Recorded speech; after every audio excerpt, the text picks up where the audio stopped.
at ngayon po ay ating makasama si Pag-asa Weather Forecaster June Galang upang sagutin ang ilang katanungan tungkol sa ating weather conditions ngayon sa bansa. Magandang umaga sa inyo, sir. Maraming salamat, Earl, at magandang umaga din sa iyo.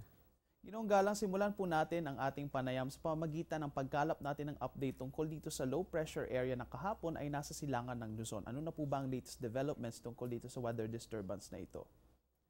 Sa ngayon po, yung binabantay nating low pressure area nasa layong 560 km east-northeast po ng Kasiguran Aurora at kumikilos po ito pa west-northwest o papalapit dito sa may hilagang Luzon sa bilis po ng mga 10 knots.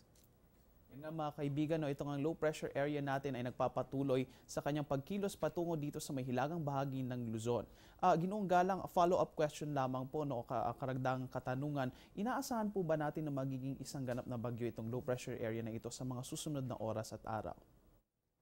Sa ngayon po, yung binabantay nating low pressure area, maliit po ang tsansa nito na maging isang ganap na bagyo at inaasahan po natin nito na kapag tumama na dito sa may northern Luzon, magdi-dissipate po ito sa susunod na 24 hours. Yan nga mga kaibigan, itong ating low pressure area ngayon ay hindi naman tinataya na magiging isang ganap na bagyo, bagamat lalapit nga ito dito sa ating landmass at pagkatama nga nito sa lupa ay maaring mag-dissipate o malusaw na ito dahil tatama nga ito dito sa ating landmass. Ginoong Galang, maiba naman po tayo, ano nga po ang epekto nitong low pressure area na ito sa ating hanging habagat? Sa ngayon po, yung binabantay natin low pressure area, mahina o maliit ang tsansa na makahatak pa ito ng habagat, kaya hindi po ganong magpapaulan ito sa ating bansa. Yun nga. At ito nga pong ating low pressure area ay maaaring magpaulan dito sa bansa sa mga susunod na oras at araw. Ginoong Galang, may trough po ba tayo ngayon ng low pressure area na umi-impluwensya dito sa may Kabisayan o di kaya ay dito sa Mindanao?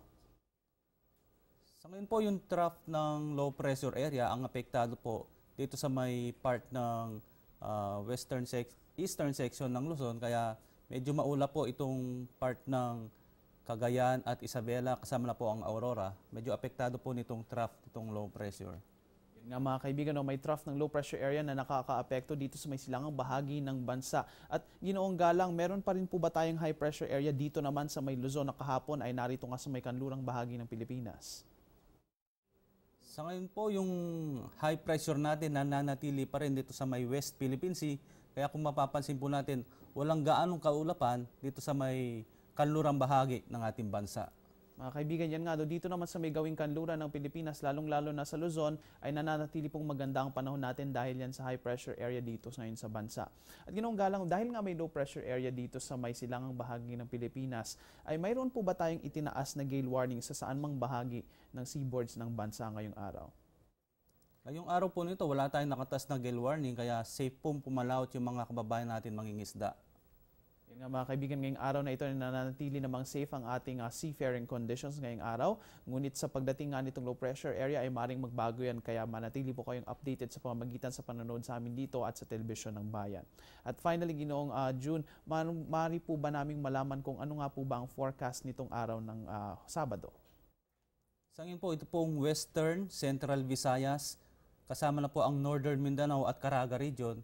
At ito po mga probinsya ng Cagayan, Isabela, Aurora, Mindoro at Palawan, makakaranas po yan ng mga mahina hanggang sa katamtamang pag-ulan. Samantalang Metro Manila at natitirang bahagi ng ating bansa, patuloy po makakaranas ng maaliwalas at maalinsangang panahon, pero asahan po yung mga pag-ulan dito sa Metro Manila at ilang bahagi ng Central Luzon mamayang hapon o sa gabi. Yan po, napakalinaw naman po na ibinigay ni Ginoong June Galang itong ating weather information. Ngayong araw na ito, may mga ilang bahagi nga po ng Pilipinas na magkakaroon ng pag-ulan dahil po yan sa impluensya ng low pressure area at sa kaluwapan na dala nito. At samantala naman dito sa may kanlurang bahagi ng Luzon, kasama na dyan ang Metro Manila, ay magkakaroon naman tayo ng fair weather conditions. Maraming salamat po Ginoong June Galang para sa lahat ng impormasyon na inyong ibinahagi sa amin ngayong araw na ito.